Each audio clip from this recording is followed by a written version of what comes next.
You're tuning into Black and White Sports on YouTube. The no-holds-barred truth on sports.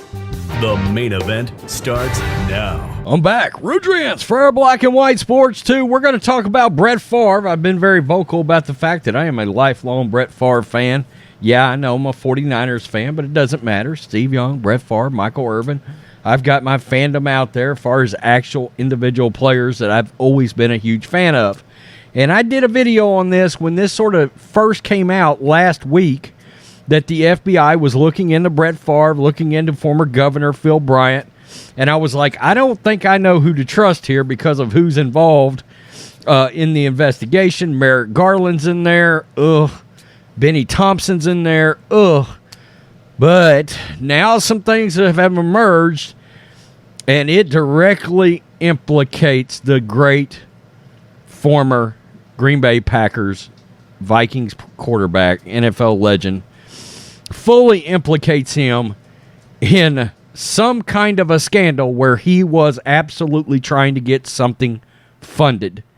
Okay, because we've got, and it looks bad. It looks very bad. I can't find any way to defend this whatsoever, so I'm not going to try. We're just going to go over the story. And damn it, Brett Favre and text messages do not have good histories together. They just don't. Brett Favre's exposed text with governor implicates him deeper in $5 million welfare scam. And guys, I got to tell you, I mean, we're going to go over these texts, and they're bad. They're really bad. The Mississippi welfare fraud case, in which Pro Football Hall of Famer Brett Favre is allegedly involved in, has taken another turn. According to a report by Mississippi Today, text messages entered into state's ongoing civil lawsuit over the welfare scandal reveal that former Governor Phil Bryant pushed to make Favre's new volleyball stadium idea a reality. The texts show Bryant pushed for the complex to be built at University of Southern Mississippi, Favre's alma mater, using the money that was supposed to go to the state's welfare agency. Favre's daughter, Breely, played volleyball at Southern Mississippi at the time some of the text messages were sent.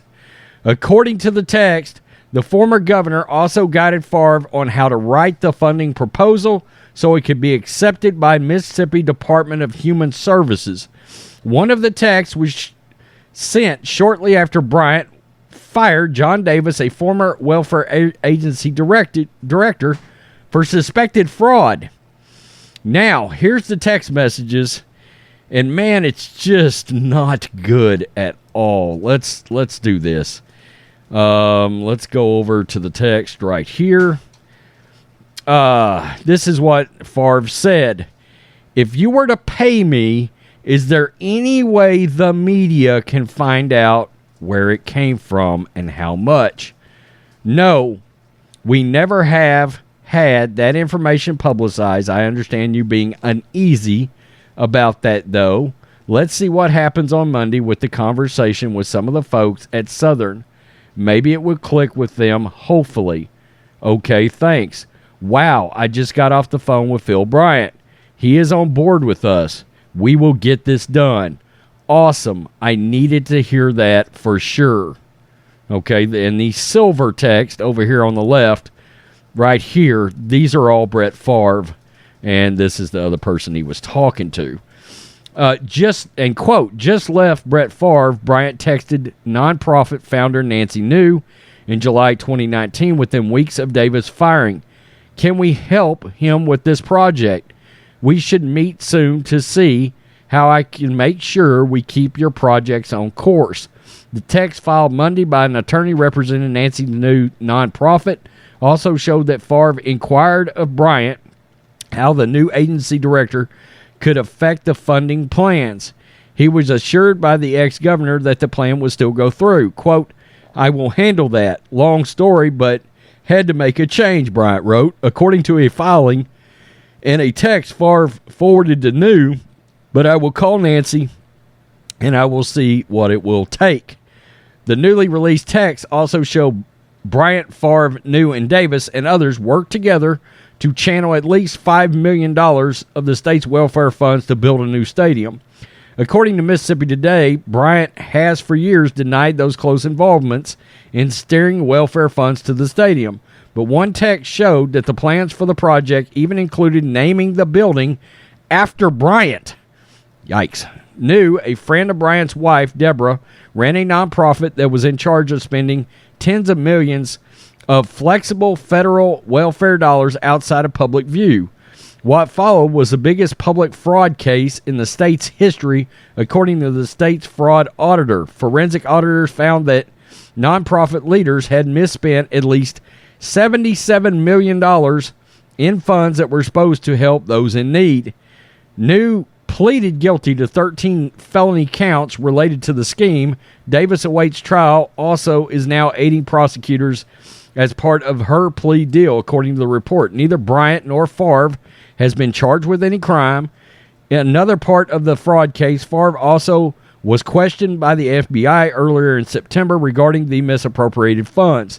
The state of Mississippi gave Favre $1.1 million in 2017-2018 to deliver speeches drawing the money from federal welfare funds. Favre did not give them. Consequently, Mississippi State Auditor forced Favre to return the money with interest. Favre repaid the $1.1 million, but not the $228,000 in interest. My gut feeling is he will pay it.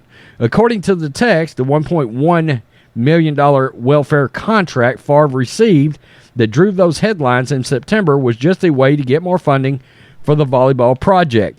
Quote, I could go record a few radio spots, Favre texted New, and whatever compensation could go to University of Southern Mississippi. Through the state-of-the-art volleyball stadium represents the largest known fraudulent purchase within welfare fraud case.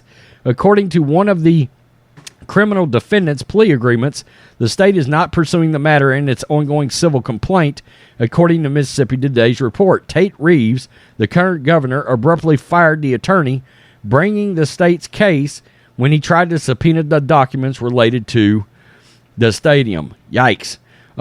And I believe this is also the same case that former WWE legend, the $1 Million Man, Ted DiBiase, is involved with. But I haven't seen any text or anything more specific involving him. This looks bad now. Okay, it looks bad.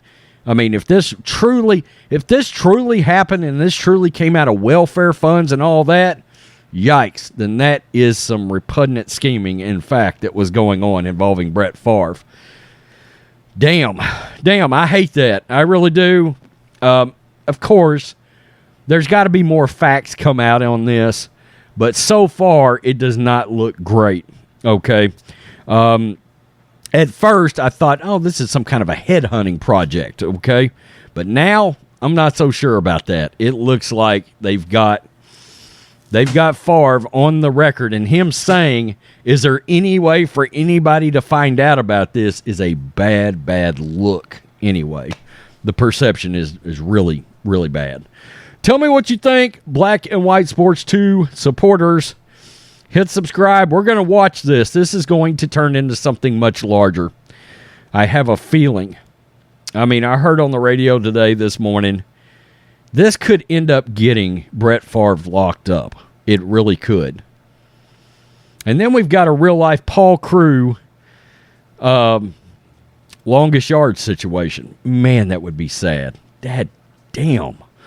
Peace. I'm out. Till next time. Thanks for watching the show. Be sure to like, comment, and subscribe. Be sure to tune in next time on Black and White Sports.